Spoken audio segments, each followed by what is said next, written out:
the Hague Kia Initiative ora, for talofa International lava. A Cooperation. very important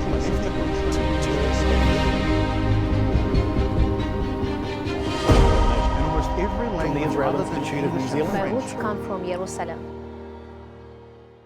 Good evening. My name is Ashley Church. I'm here this evening with Dr. David Kerman, and this is the Israel Report. Now, most of you watching will be aware that the Israel Institute has been running the Israel Report for something like a year and a half, 2 years, in conjunction with Shine TV. It's been a program that Shine TV have very helpfully helped us to air over the last couple of years, but this is the first time that the Israel Report is being conducted by Zoom, and in these COVID times, it's a change which I think many of us are probably familiar with through our work and through our various interactions using this not new, but becoming much more ubiquitous forum of virtual conferencing. So what we're going to do tonight, the forum's relatively straightforward.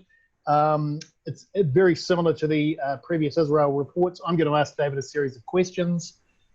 He, as the expert's, going to answer hopefully most of them in an informed way. Once we've got through those, we're then going to go to the questions that came to us through the internet over the last couple of weeks. And then at the end of that, and as David indicated before, we've got plenty of time. We're then going to answer any questions that come from you folk. So what I want to do is, oh, and sorry, just before we do that, questions obviously need to be in writing. We've muted everybody who's listening. That's basically to keep the noise levels down. We are recording this. And the intention, fingers crossed, touch wood, is that recording will be edited and put up onto the website and take its place alongside the other Israel reports over the next week or two, and that will become part of that pantheon of content that we've been putting together over the last couple of years. So what I'm going to do now is I'm going to ask David a series of questions, and the first question that I want to ask you, David, and by the way, welcome, good to see you. Great to see you too, Ashley. Up there in Auckland. I'm in Wellington, by the way. The first question that I'm going to ask you tonight is really just to give us a little bit of a background to the Voters Guide. So what we're going to be talking about tonight is the Voters Guide that the Israel Report has developed. I want to ask you a little bit about where the Voters Guide came from, what its background is, how did it originate? We put together a Voters Guide in 2017 and it proved to be quite successful on the website. So we've repeated it for this one, and the intention is that we continue, I think, for the elections as they come up. So picking up on that, David, so why is it important that we review the policies of political parties in respect of Israel? Yeah, well, a lot of people are going to say that the New Zealand's attitude towards Israel and the government's attitude towards Israel is not really a primary concern, and I think that's probably particularly true given the year 2020 and what's happened with COVID, etc. I still think, though, that George Gilder's book, The Israel Test, is quite a good way of understanding this, where a nation's response to Israel or attitude towards Israel tells you a lot about their values, where they might be going in the future, and whether they admire the success of the rebuilding of the Jewish home or they're envious of that, I think is quite important. So from a values perspective, it's really important. And at a more practical level, it's once said that New Zealand's foreign policy is its trade policy. There is a lot of trade that can be done with Israel. Australia has an estimated $2 billion a year bilateral trade with Israel, and so it's great for New Zealand as it would be for Israel. So I think for all those reasons, it's important. I also think that the third reason in my mind is a lot of the anti-Israel attitudes can seep into anti-Semitism. And in order to stop that racism in New Zealand, one of the ways is to better educate, better inform, and hold to account our MPs and our politicians who are spreading less than truths on this issue. I don't know, what are your thoughts, Ashley? Well, if I could play devil's advocate, so, I mean, I accept all of that, but if I look at what we did in 2017 and what we're doing again now, so we did the Voters Guide in 2017, and we got a range of responses from parties, and I'm going to ask you this question. So firstly, how reliable are those policies as a guide, and how much has changed? Because it's one thing for a party to go into an election advocating a particular position, but if it doesn't actually adhere to that position, and I can think of one party in particular, I won't mention it, but I'm pretty sure that everybody here knows what party I'm talking about, and then doesn't actually adhere to that position, what value does the Voters Guide actually have? Yeah, so the way that we've structured it is it's not only based on policies, and that's mostly because a lot of the parties don't have a specific Israel policy. The parties will have a generic foreign affairs policy or a generic anti-terrorism type policy. So it's not only based on the policy, it's also based on the actions of the party or the MPs within the party. So you'll note, for example, one of the reasons that the Labour has a thumbs down for not wanting strong ties with Israel is because they've condoned one of their MPs who has openly advocated for the BDS campaign. So it's not just their policies, it's also their actions, which I think speak louder. That makes sense. So to answer the question that you asked of me before, which was why do I think it's important? All of the reasons that you put forward, economic reasons, reasons of social equity, I guess, reasons of political equity. For me, and for some people, I think there's probably a sort of a faith or a spiritual element to it as well, but I understand that's certainly not true of all people. But I think it's important that as people who've got strong views about Israel, whatever those views might be and however they might have been formed, that we actually have some idea of how the parties that we might otherwise vote for actually feel and respond about that nation in respect of their policy. Having said that, I think it's fair to say that, and we've discussed this a few times, is somebody likely to base their vote on their position on Israel? I think the answer to that's probably no.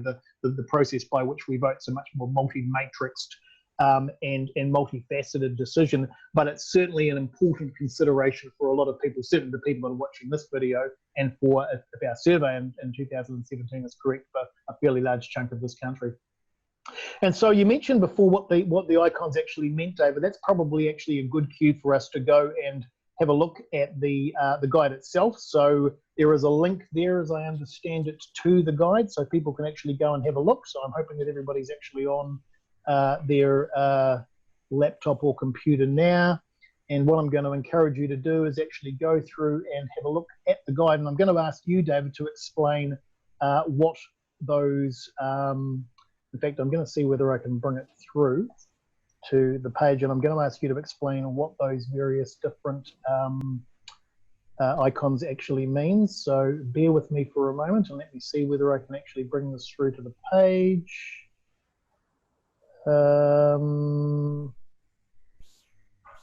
it is. Right, can everybody, well, nobody can answer me, but there it is. You can see that, David? Yeah, that looks great. You've got a lot of tabs open, Ashley. Yes, I have. Can you see the tabs, Gary? Right. So it's a very simple rating system. There's a gold thumbs up for a good response, a black thumbs down for a poor response, and a grey circle for either no response or no actions. And we've looked at the major parties, National, Labour, New Zealand First, Greens, ACT, and we've put in the two new parties. ACT should be on the other side looking at it now, but New Conservatives and the One Party are not in government, obviously, but they are around and they have some actually very good policies, which you'll see if you click on one of those gold arrows under New Conservatives. For example, it should bring up a link there. So you can click on that link. We won't do it now, but you can go and read their policy. They have a specific policy on Israel. So what we have done is broken it down into 4 issues along the left-hand side. And the first issue is whether or not the party opposes New Zealand's funding of extremism. And this, of course, is the at least $1 million a year that New Zealand gives to the United Nations Relief and Works Agency, which runs schools in which there are textbooks used that the United Nations Committee on the Elimination of Racial Discrimination has said may incite violence. So, David, if I can just interrupt you there, one that'll probably surprise people when they're looking at that is to see New Zealand First with a thumbs down in relation to that question. So what does that mean? Yeah, well, the reason that Labour and New Zealand First have a thumbs down is because while in government and while we've been writing to them to ask them questions about this, essentially they have said nothing is wrong or refused to answer us and referring us to officials. So there is, I think, an obligation on a ruling government to take a stance on New Zealand's sponsorship of extremism, and they've failed to do so. So that's why they've got a thumbs down. National similarly didn't respond, but they are in opposition. The Greens, similarly, New Conservatives in one party have explicitly in their policies reference to either defunding UNRWA until it cleans up its act, or making sure that New Zealand does not put money into organisations that promote extremism. Now, David, I have to say for me that a question like, do you oppose funding extremism, that's a pretty simple question to answer, and it's a pretty obvious answer that a party would give to it. So it concerns me when I don't just see a roll of gold thumbs up across all parties on that one. That's actually quite disconcerting. Yeah, it really is. So in the case of National, at least, I think they didn't respond to that question. The others, it is actually disappointing. Or there's no policy for some of them, but it is. I agree, and it's something that I think that is one of the things that we are actively pursuing, not only with the politicians, but also the real problem here, I think, is the officials. So this is largely run from the Ministry of Foreign Affairs and Trade officials who don't think that it's a problem that these textbooks are used in the schools because they're supplied by the Palestinian Authority is the answer they give. But I think we'll hold off a more in-depth discussion on that for another episode, perhaps. Okay, so let's go to the second one. Let's go to Condemns Palestinian Terror. Give us a bit of a background to that one. Yeah, so the last time that a New Zealand minister clearly condemned a terror attack against Israel was 2006. It was Helen Clark. Yes, it was. And she made a statement officially saying that Hezbollah and Hamas need to change their ways away from violence, and she condemned the terror against Israel. There has not been an official statement from a New Zealand minister since then that has condemned any of the terror attacks, including the 2014 rocket attacks, of which there were hundreds, including the stabbing attacks 2016, 2015, of which there were hundreds, nor including any of the more recent attacks either from Gaza or from the West Bank. And interestingly on that one, David, we have a presentation that we make on behalf of the Institute which talks about attitudes to Israel, and one of the sections in it actually deals with this question of New Zealand's response to various acts of Palestinian terrorism. And it's interesting because we go right back to 1948 and we indicate in black where a statement's been made that's been condemnatory of Palestine. And as you say, the last of those statements was by Helen Clark, but already by about 2001, 2002, that had started changing to red indicating that in fact they either weren't condemning violence or they were condemning Israel, they were condemning the wrong party. And that actually started with Phil Goff, and that's been a solid sea of red pretty much since then, with New Zealand governments of both colours taking an increasingly intransigent view, in fact quite a confrontational view toward Israel for acts of violence on behalf of the Palestinian people. So that trend's actually been quite concerning.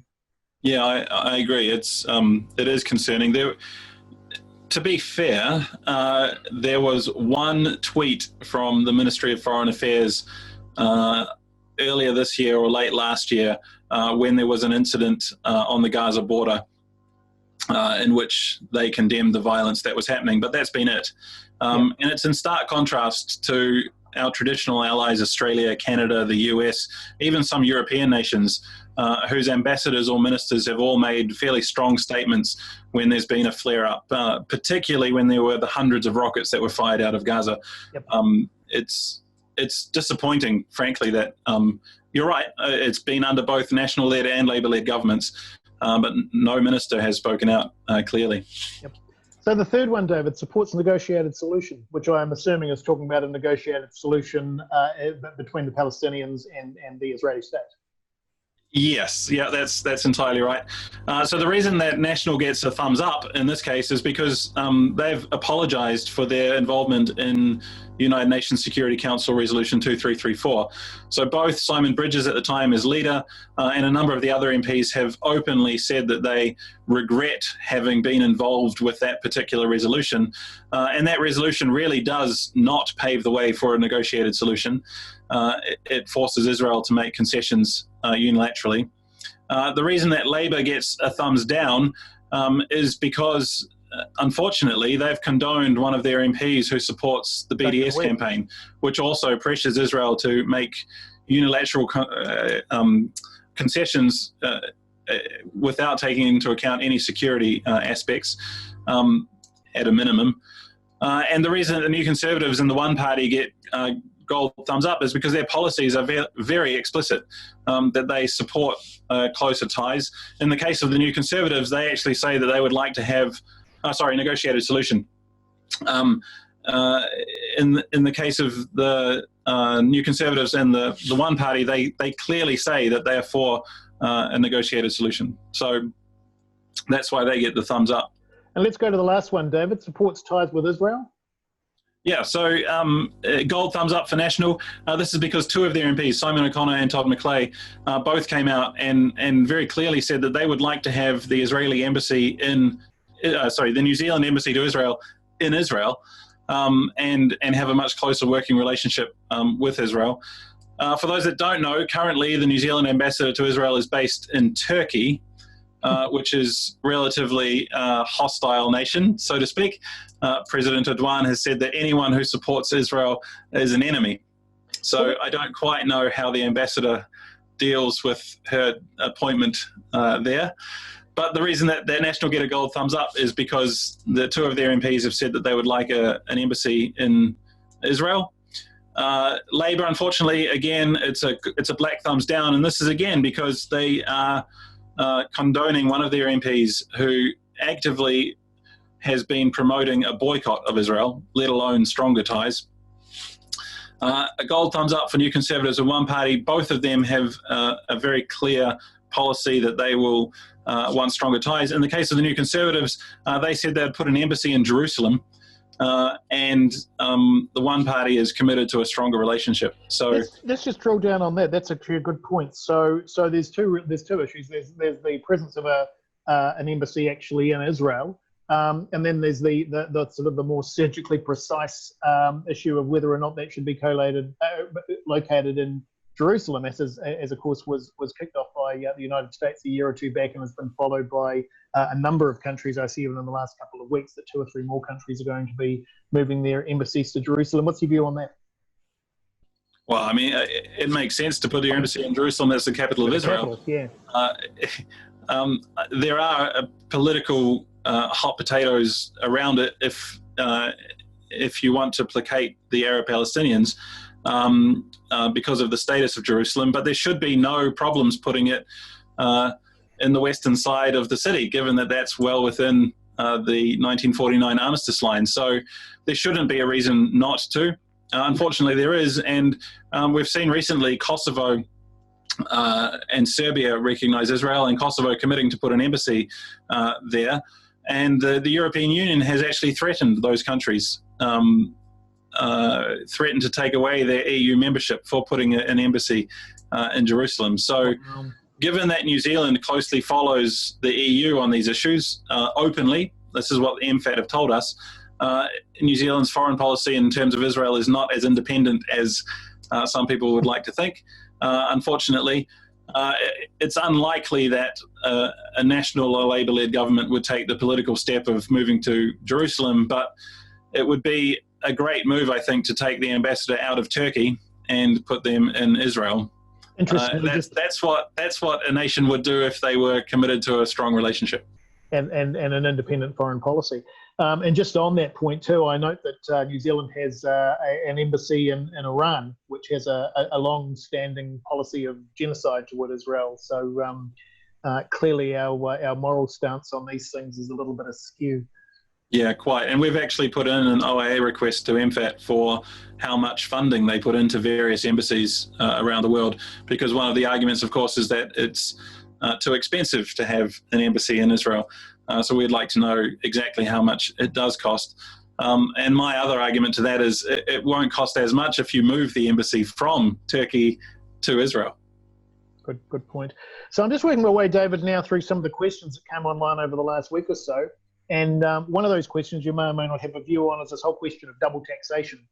And so the question is why doesn't New Zealand have a double taxation agreement with Israel? And I suspect I know your answer to this, but I'll ask it anyway.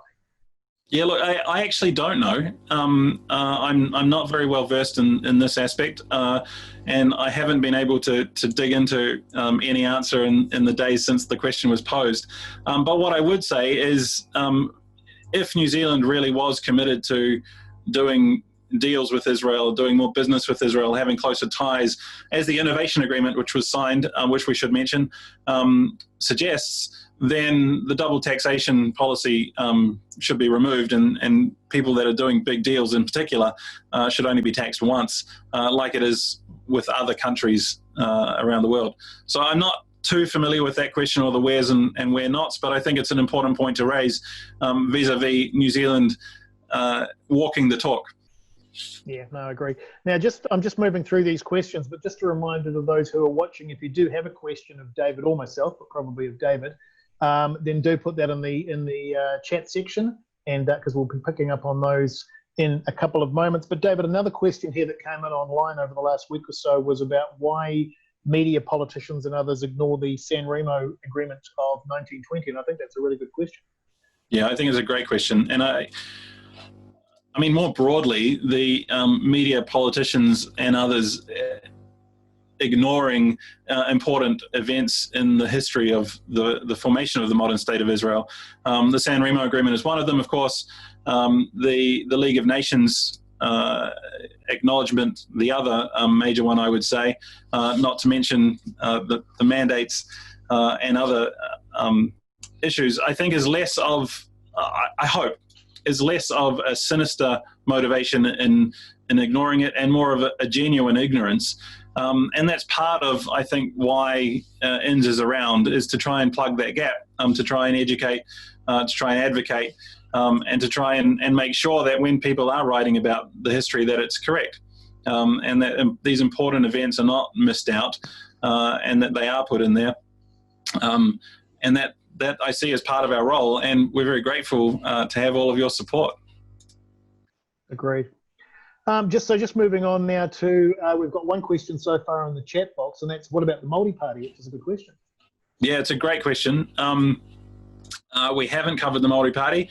I would need to look into them a little bit more, to be frank, and perhaps that's something that we can do and add to the box. There was another question that came through email, and that was, what do you think of the Advanced New Zealand Party, or the New Zealand Public Party that's joined with Jamie Lee Ross? Look, we're going to, in the next episode of the Israel Report, we'll send you all a link to join. We'll dig deeper into some of the personalities. So we've only briefly covered the party as a whole, and the next episode we'll dig into some of the individuals. Suffice to say that the Advanced New Zealand Party is mainly Billy TK, and unfortunately he has a quite twisted view of Israel and Zionism. We're going to get more into that in the next episode, but it's not a pretty picture, unfortunately. He posted a video to Facebook which needs some debunking, and we need to spend a bit of time dealing with it properly. So I think Dr. Sharif Trotter next week next fortnight, we'll be talking much more about Billy TK and Advanced New Zealand, but they would get a big black thumbs down. Yep.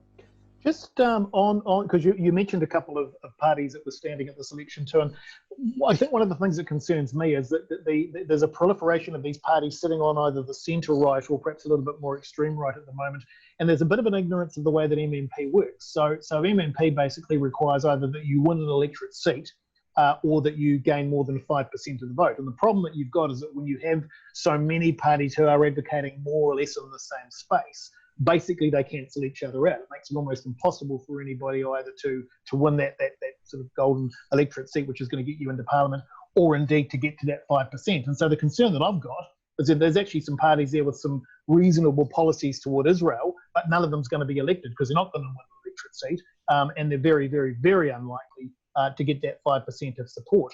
And so what that then raises is the question of, well, how, as people who are actually concerned about the future of Israel and New Zealand's foreign policy, do we actually bring about change within the political system? And one of the ironic things in this country is that the political parties within New Zealand, if you look at the branch level, are in most cases actually very, very thin on the ground in terms of membership. So I've actually advocated to people in the past, if you really want to afford political change, don't go out and create a new political party. Get involved with National and Labour, and those are obviously the two key ones, and basically get involved at electorate level, because you can very quickly then start to get into a position where you influence policy at a party level, at party conferences, and further up the food chain. So I'm very, very much of the view that if you want to influence change in favour of Israel, get involved at the grassroots level in one of the two major parties, because that's how you're going to influence change over the next few years. I've got no particular preference on which of those two it is, but those are the two where you're most likely to actually bring about change, which is going to be fundamental to policy. So any views on that, David? No, I think I would agree with you. And for anyone interested, scanning down the list of names, I'm not sure who might be, but absolutely that's the way to go. And we've seen evidence of that, particularly in the National Party. Some great supporters of Israel, particularly Alfred Naro, who deserves a mention here as well as in the next episode, Simon O'Connor, Todd McClay.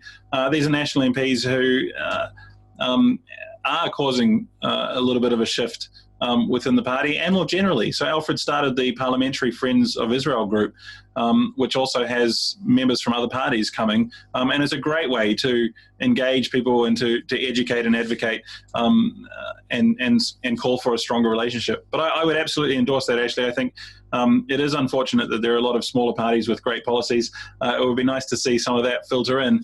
On the other hand, there is a lot of support for some of these smaller parties and growing support. And if part of that is these policies, then it might be a bit of a nudge to the bigger ones, and hopefully they'll hear that. Yeah, look, I agree with that. And I mean, I think in particular, I'm not wanting to select the party out, but I look, for example, at the New Conservatives who've got very strong policies in support of Israel, but the pragmatist in me and the old campaigner from way back in politics says that they're not going to get within 1,000 miles of 5%, and then therefore their vote's going to be wasted. And that's that's not to direct anybody in respect of their vote, but it's to suggest that if you want to make change, put change where it's actually going to make a difference. Yeah, the one thing that I think is also worth touching on here is the concerning shift and polarization of the two main parties. So we've seen it overseas, and increasingly, unfortunately, it looks like it's coming here. The last thing that I personally want to see happen is there to be Israel become a partisan issue. This should be a very clear stance of any political party of any stripes, left, right, middle, far, anywhere, that you support the only liberal democracy in the Middle East, that you want to have good relations and trade with the innovation startup nation, that you support the rights of the indigenous Jews and the Arabs to part of the land, if that's your position. This should be a bipartisan issue, and really what our voters' guide, I think, is showing is that it's not really. It's increasingly becoming a partisan issue of the rights, or the centre-right supporting and the centre-left moving away from. And Duncan Webb in Labour and his support for BDS and his criticism of the Israeli government that goes beyond just criticism, I think is a real problem. And it's unfortunate that the Labour leaders haven't done or said anything about it. Absolutely. So, David, you alluded before to next week's session, which of course is with Dr. Cherie Trotter, and I'll be asking Cherie some questions next week. So just give us a little bit of a snapshot, a little bit of a teaser, a trailer, if you like, of what that's likely to include. I'm not going to do Cherie justice by doing a trailer, but and it's not next week, by the way. It's a fortnight from now. But in a fortnight. So today was really an overview of the parties in general, and thank you very much for all the questions that were sent in. I hope we've covered them. Next edition will be about some of the individuals. So we've mentioned a few of them tonight, but Cherie will go a little bit deeper.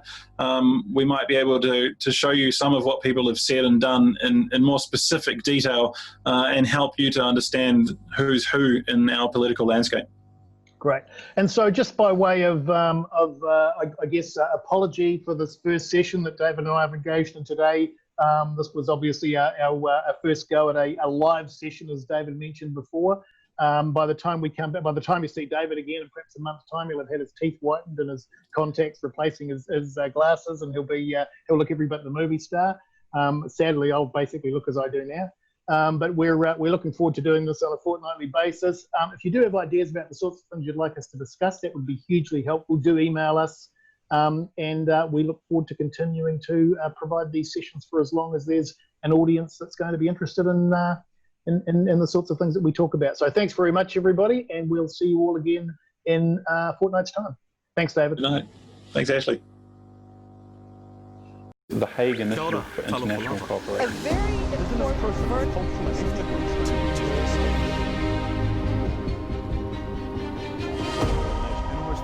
From the Israeli